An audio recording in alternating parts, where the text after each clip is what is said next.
What happened? Oh, your shoe fell off? Okay. I'm gonna have to fix that shoe. Okay. Okay. Put your foot in. Put your foot in now. Put your foot in. Okay. Put it on. Okay. Push down. Wait. I'm not done. Come here. Okay. There. Well, welcome, tubers, family, and friends. I had to be a father there for a minute and put my boy's shoe back on. He's having fun. Every evening we come out here once the heat of the day is off us, and Papa is playing his guitar. We relax here and sit and enjoy the sunset. And I watch for birds at the top of the tower there. And the day was beautiful today. It was kind of a little bit of a rain this morning. Just we got a tiny bit of rain, not much at all. But it ended maybe 7-8 o'clock, and then it cleared up nice in the afternoon. We had a real good day for producing solar power, so everything went real good. So I've just been prepping in the homestead here. Today I put bags of rice, 25 kilo bags, in 5-gallon buckets that I was able to get from China on Lazada. And they were like 270 pesos a piece with a tight cover, where once you put the cover on, it seals and you have to pull the strap off it to get the cover off. That's how tight the cover is on the 5-gallon pails. So they can fit approximately 17.5 kilos with about an inch space left in the top of the 5-gallon bucket. So I can get 75, 80 to 85% of a bag of half, which they call a half sack, which is 25 kilo bag of rice in the bucket. So I filled up a bunch of buckets today, and I ordered some more buckets. So I'm preparing, that's part of my food preparation here before either the 3 days of darkness hits or nuclear war hits, and the supply chain just breaks down completely. So food preparation for me is rice, beans, which is legumes, and sardines. So I have cases and cases of canned sardines, different varieties of sardines, some spicy, some regular, some different flavors of sardines. Some have tomato sauce, some have oil for packing. So you try to get as much variety as you can, but you got to stay with the mainstay, and it's an absolute treat if you have something other than that you're able to prep for long-term storage.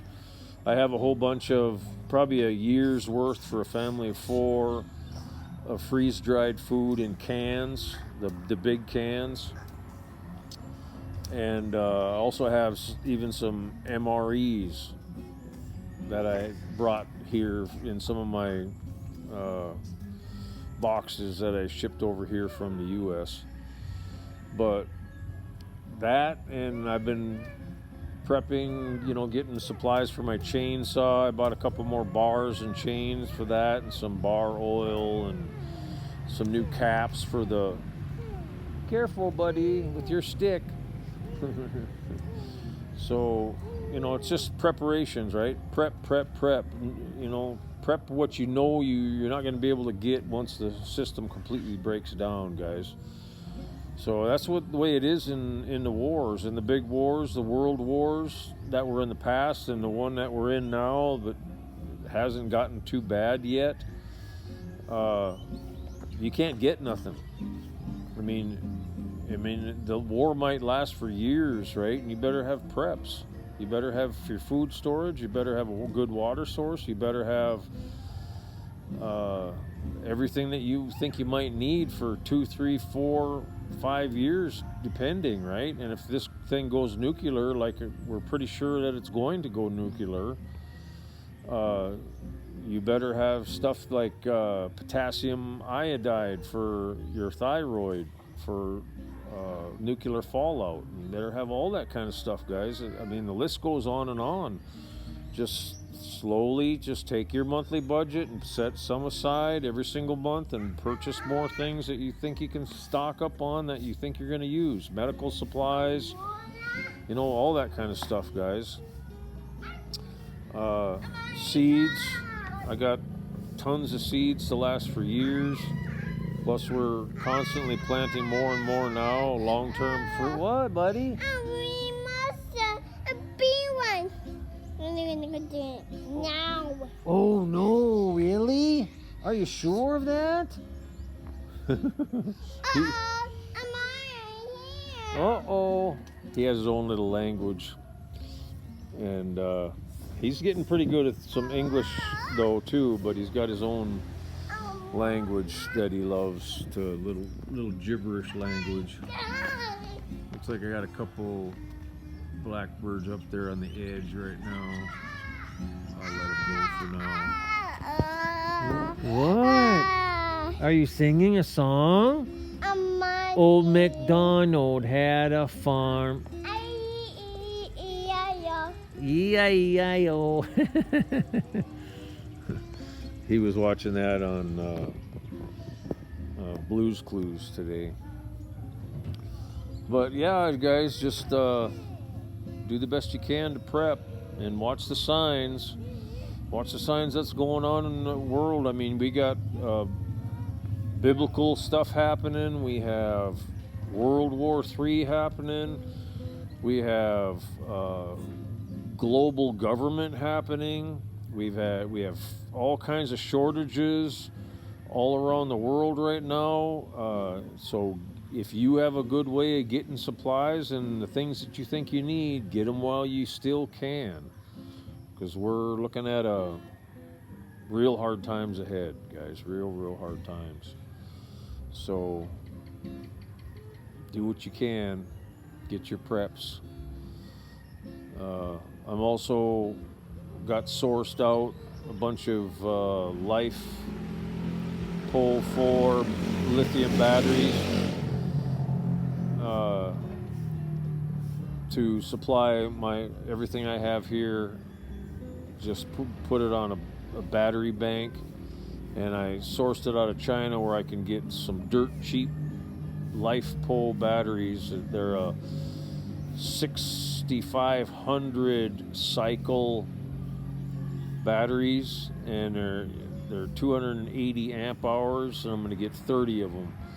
And I haven't pulled the trigger yet, because I'm still trying to source some cheaper things and try to lower the cost a little bit more. But the cost I got sourced out right now is $4,000 for a 8.5 kilowatt battery bank with battery inverter and everything I need, all the wiring and all the connections and everything I need. Wow, yeah, thanks for giving me that grass. I love that, buddy.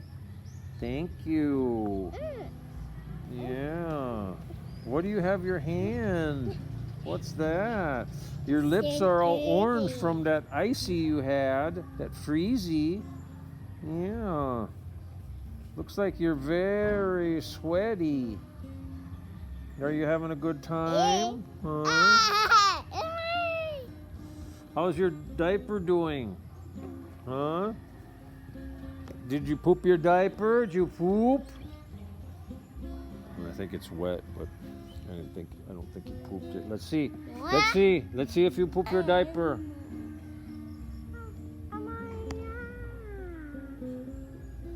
I don't see no poop, only pee. Oh, are you okay? Huh? We had Ching Ching. She's a one of my wife's daughters just came here for the summer because school's out now for 2 months. And then they're going to restart in July, end of July. So it's kind of a short school vacation this year because last year they tried to change the school year to match what the U.S. school year was, but it doesn't work. So many parents were outraged by it because of the seasons. They're trying, it always used to be where school was out for April, May, and part of June, and then they'd go back to school in June. That's just always the way it was when I first moved here 9 years ago now. And then after the pandemic, they went back to they went to a different schedule trying to match what the U.S. was doing. Well, that didn't work for the Filipino people, so they're changing it back to the way it was. So governments, they're always changing something. But, just like in the U.S., the teachers, they have a ton of power. They have more days off than they're teaching the children. It's like that here too in the public schools. So it's not too great as far as I'm concerned about the way they run the school system here. But some of the private schools are a lot better. But still, the best thing about the whole school system here is that they have God still in the equation. What, buddy? What is that? What is that? That's like a flower of a grass. Yeah. No, but I think he has pee. I don't know. I couldn't see any poop, but he's 3. My son's 3.5, and he hasn't quite gotten over his diapers yet. But Lilibeth's been trying to put him on the toilet, and he's just real stubborn of it and refuses. But I've done it with him a couple times, and he pooped one time about a year ago, but he's not too keen on it right now, so just give him some more time. But yeah, just keep it real, guys, the best that you can. Don't let yourself get caught up in the world. Whatever you can do to get out of the system, do it. Absolutely, get out of the system completely.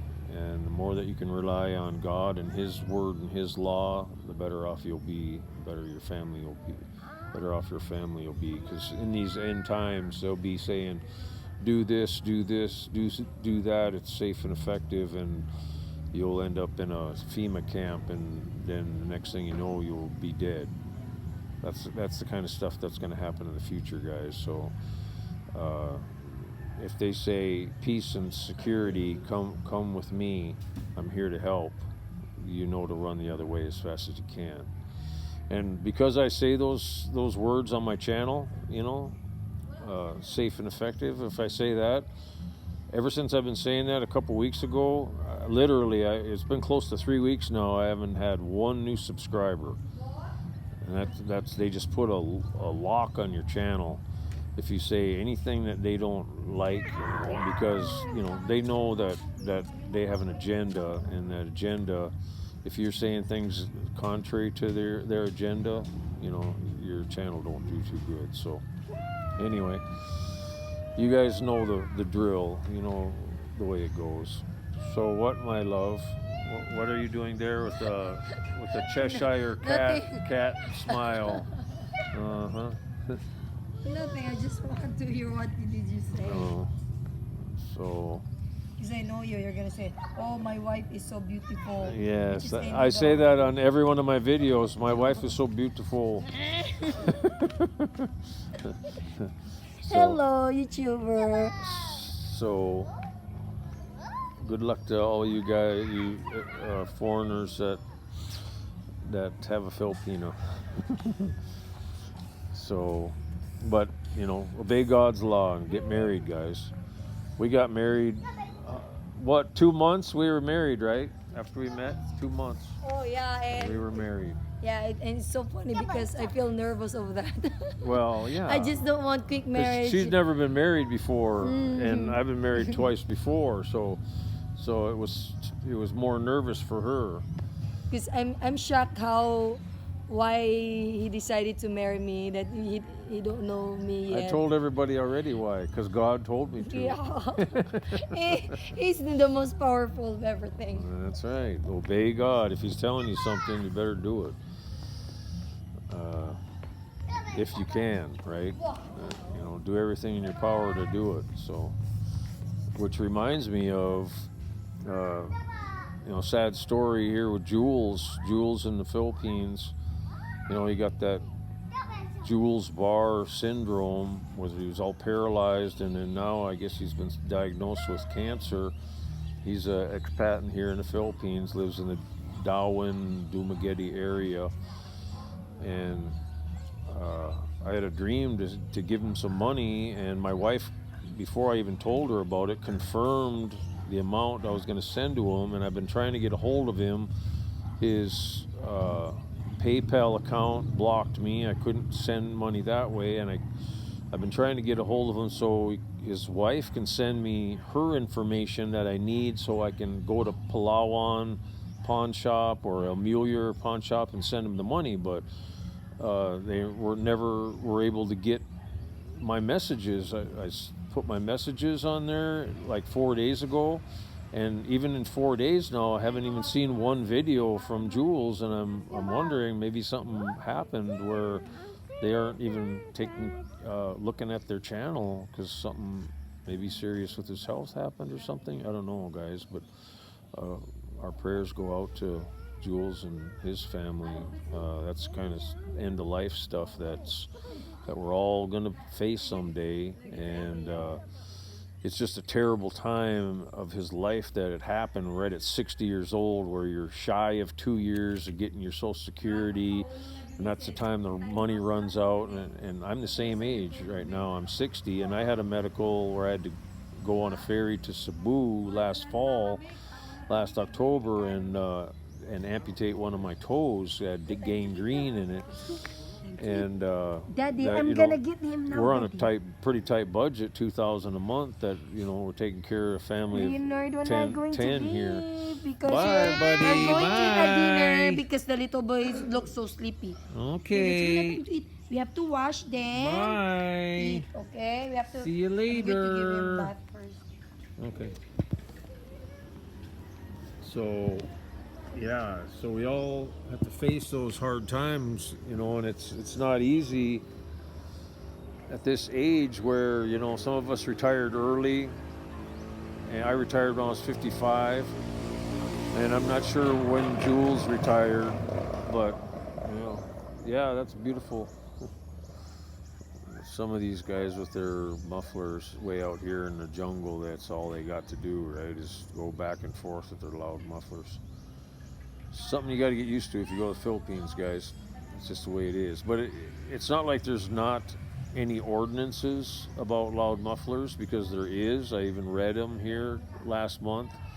The city municipality and all the barangays have an ordinance for loud decibel mufflers, but there's zero enforcement of any kind, almost of any kind, in the Philippines that I've seen. I mean, there's no traffic cops, there's no traffic laws. I mean, they have these like police, half security guard appointees in some of the bigger cities, like Iligan City, where they're called blue shirts. They wear these blue shirts with the little city insignia on them, and they sit there with their tablet at intersections and write tickets to people that make a left turn at intersections where you're not supposed to make a left turn.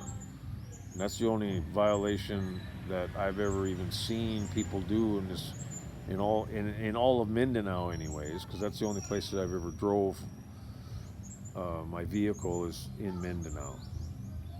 And I've driven my vehicle on and off ferries. There's a small ferry that goes from one part of Mindanao, which is Iligan City, to Dipolog, where I live. But I don't even take that ferry anymore. I just go around the long way. It's in like an extra hour. I go through the mountains. I like the mountain drive anyway. So, anyways, guys, back to enforcement. There's just none here. I mean it. I've been pulled over when I'm driving at several, checkpoints that they have on different roadways, and I've driven from here to CDO, from Dipolog City to CDO, right? And I've also driven from here to Davao. So I've driven all over this island. I haven't gone in some areas to the far northeast, but I've been southeast, northwest, west. I mean, I've been in a lot of areas of Mindanao, and I've been pulled over dozens of times at checkpoints. A couple different times I had to show them my driver's license, my U.S. driver's license. A couple times I had to just answer a question or two, but usually 90% of those times I'm driving around, my Filipino wife is with me. So I just salute them and say, yes sir, or good morning sir, like that, and then I have my wife talk to the policeman, the PMP, or the military guy, whoever's at the checkpoint, right? So I just smile, be friendly, be respectful, be kind, but I don't say much usually other than good morning or mabuntag, or I try to say once in a while I'll say a few Tagalog or Visaya language words, and they get a smile when a foreigner is speaking their language, and then they're in a good mood. So usually they just wave me right through. I've never had a problem here ever about on anything really, guys. And our registration ran late on the vehicle several times, and they just wave you right through. I've never been detained. I've had to pull over to the side of the road a couple times at a checkpoint because of other traffic to let them through and stuff, but they'll just ask a couple questions, and my wife answers their question, and if we're late on something, or if I don't have my driver's license with me, I forgot it at home or something, my wife apologizes for me, and I just smile and be respectful. And every single time they've let me through. Now, I don't know if that's going to be the same for the future. I know that the immigration is starting to get more strict because there's lots of Chinese illegals that are overstays in the Philippines, that they're cracking down on them because a lot of them are doing illegal activities. Stuff like that. They say they're going to get more strict, or their enforcement's going to become heavier or whatever. I've heard that dozens of times throughout the years, and it never happens. So you're pretty much golden, guys, as long as you keep your head down and keep to yourself and be kind and courteous and loving to thy neighbor, like God says to do. But if you're getting drunk, or you're going places at night, which I never go anywhere at night. I try to always be back home here if I drive anywhere, or I try to be at a hotel if I'm driving somewhere far before dark. I try never to get caught in the dark. If I do, it's because of an emergency situation where I had to do it, or a real special occasion where it got late after dark or before we come home. But 99 times out of 100, I'm here before dark. I just won't take the chance. I mean, statistically also, at night you're going to get in more accidents, and that's the way it is in the Philippines, big time, because everything is on the road. Cows, chickens, dogs, humans, people and animals are on the road all the time here, and you don't have a chance at night compared to what you do in the day. So, and some of these Filipino drivers, because the roads are getting real nice now. The few roads that there are getting real nice, and the Filipino drivers, if they have a vehicle, which it's like a 80-20 situation here in the Philippines. It's 80% motorcycles on the road, 20% cars. The people that do have cars are the richer Filipinos, right, or the foreigners. And the richer Filipinos, they drive way too fast. There's no speed limits. There's nothing. There's no laws to the road except for courteous. Just be courteous to the other guy. Really, that's your main law here, and it's really just not a written law. So there's no written laws. There's no signage. There's arrows on turns. You come to a turn, and there might be some arrows that will shine in your lights, reflective arrows or something. But really, good luck to you, because if you're driving at night, you're screwed. You're going to get an accident or get killed or get in a bad smash-up wreck. And even in the daytime, guys, don't speed. Just go slow, go your speed limit, and if you got crazy people going, let them by. Let them go by you, these speedsters that are going fast. Get over to the right lane and let those suckers pass you. And because if you're going slower than them and you're in the left lane, they'll go in the right lane and pass you. And that's even more dangerous. So just really, you got to don't be on your phone or be listening to music or talking to your Filipino wife or talking to the kids or anyone else. Just be laser focused on the road, because if you aren't, good luck. I've been in one accident since I've been driving in the Philippines. I've been driving here off and on for at least the last 5 years. The first 3 years I was only here off and on. I only drove very little. But the last 5 years, maybe 6 years now, I've been driving, every week I drive somewhere. So, what was I saying? I lost my train of thought. Just be careful when you're on the road, guys. That's all I gotta say. And don't ride a motorcycle. You would rather take a trike or take a taxi or take your own car or truck. The bigger the better, because you got big, huge vehicles on the road. These big dump trucks and stuff, they'll crush you and smash you in a heartbeat. And they can't see very well, right? And they go too fast besides. So that's a whole situation unto itself here, guys. So all I'm saying is don't ride a motorcycle, don't buy a motorcycle. You're gonna die or get in accidents. Oh yeah, I was saying I had one accident when I was here. I was going about probably 3 to 5 miles an hour, something like that, right in front of my house here. And I was going to turn in my driveway here, go to the gate. Well, this speedster guy and his Filipino wife on a motorcycle passing me, right? Going to pass me because I was driving so slow.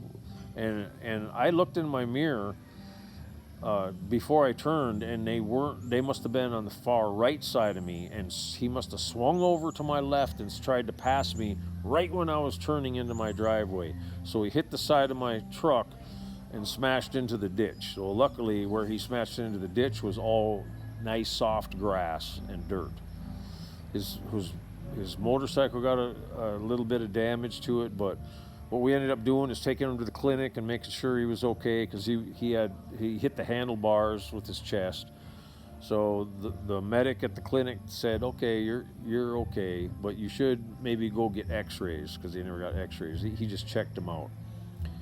So what had ended up happening is we ended up parting ways, and we just gave him $5,000 so he could go get an x-ray. Or $5,000, no, 5,000 pesos, so he could go get an x-ray. So, and that was the end of the deal. So that's all that happened. I mean, and then and we didn't even sign anything or anything. We just had a verbal agreement that they're not going to come back on us later if we give them this 5,000, no matter what happens with x-rays or anything. And that was the deal we made, and they were on their way, because it was their fault that they didn't horn that they were passing me on the left, and it was my fault because I had just looked in my mirror, in my side mirror, and was already starting to turn in my driveway. I didn't have a blinker on though, but it wouldn't have mattered anyways, because he was way to my right where I didn't see him. When he swung over to the left and tried to pass me, he wouldn't have saw my blinker anyways. But anyways, it was like we both had a fault. He didn't honk and I didn't blinker, so we just let it go at that. 5,000 cash, pesos in his hand, and he had to go fix his motorcycle. It was an old junker motorcycle, and it was nothing new at all. It was real old junker. But anyway, that's just the way it is here, guys. If you're going to get in an accident, 9 times out of 10, it's going to be a motorcycle accident. So you got to realize that too. If you're in the wrong and you hit a motorcycle for any reason, good luck to you, because you know, if they're hurt seriously, you got to pay for all that stuff, guys. So that's why you just got to be so careful. So that's my 2 cents of advice to you guys for driving in the Philippines. You're probably best off not to drive, and it's way cheaper anyways if you don't have your own vehicle. But if you live way out in the jungle like I do, you got to have a vehicle, especially if you're going to have construction and build your own place. You got to have at least a truck to back and forth getting supplies. I supplied all my guys of all their material, unless I hired a truck for big materials to deliver them, which I did a few times on different items, right? But I hauled all my own concrete, cement. We had rock delivered, rock and sand for mixing concrete, but I hauled all the bags of cement, the Portland cement, from the warehouse in the Polo. I hauled probably 100 loads, 50 bags each load. So, and that's where that Kia truck came in real handy. It's a 3/4 ton truck, and it came in real handy for that kind of stuff, guys. So anyways, get yourself to the Philippines. Make sure you have enough money. It's best that you have money coming in every single month. At least one source. 2 is better, right? 2 sources is the best. Like right now, I have remittance, 2 different remittances per month, 2 different sources. So we have 2 remittances, so money coming in every month, right, from 2 sources. And that's your best bet right there, guys. No less than that. 1 is okay, but what if something happens to that 1 source? Then you're really shit out of luck. So, and make sure you have at least a $50,000 savings. That would be the best. If you ever come here for long term. If you come here long term. So, yeah, 50,000, and keep your money out of the bank, guys. Cash in hand or gold and silver. I brought both here, and it goes fast. So you're going to be all your savings will eventually be gone, like mine was. I have a little bit more back now, and once my Social Security starts, then I'll be able to start banking a savings again. But I don't have much of a savings right now, and my monthly is what we live on. So like I say, like we got right now Ching Ching's here for the summer, so we have more people to feed and house, and you know, so that's more electricity and everything. So thank God for my solar. And that's the kind of stuff you got to think of. If you're going to spend big money, spend it where you can save money on it, right? So I spent 700,000 pesos, 13,000 US, but I'm down to almost a 0 electric bill now because of it, guys, right? So that's what you do. You bank, and pay for capital projects that will reduce your future expenses. That's the key, guys. I hear guys like Sunshine Soldiers complaining about his electric bill. Well, I mean, what are you doing with all your money then, guy? I mean, you should be saving it and getting solar. That's your best bet right there, guy. So, all I got to say is that a lot of people come here without the money and the funds to live, because the Filipina will spend all your money. I guarantee you that.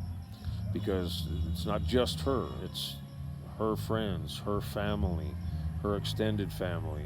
Yeah, and that's what happens, guys. So, and if you have the means, that's great, you know. But if you don't have the means, you're going to get yourself broke real quick, and then having to go back to the U.S. or wherever you came from.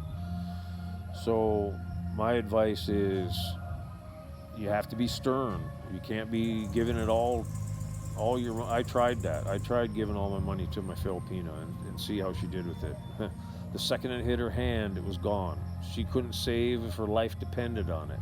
And I'm not that great with money either, guys. I'll tell you that right up front also. But the money that I spend, and as quick as I spend it on things that will help me in the future, like food stocks, my solar system, a place to live with no rent payments, that kind of stuff, guys. That's what you should be focusing on if you're going to spend big money in the Philippines. Otherwise, it's all going to get pissed away one way or the other, big time. So anyways, that's enough for today. I love you guys. Take care, and God bless. I love you all. Bye-bye.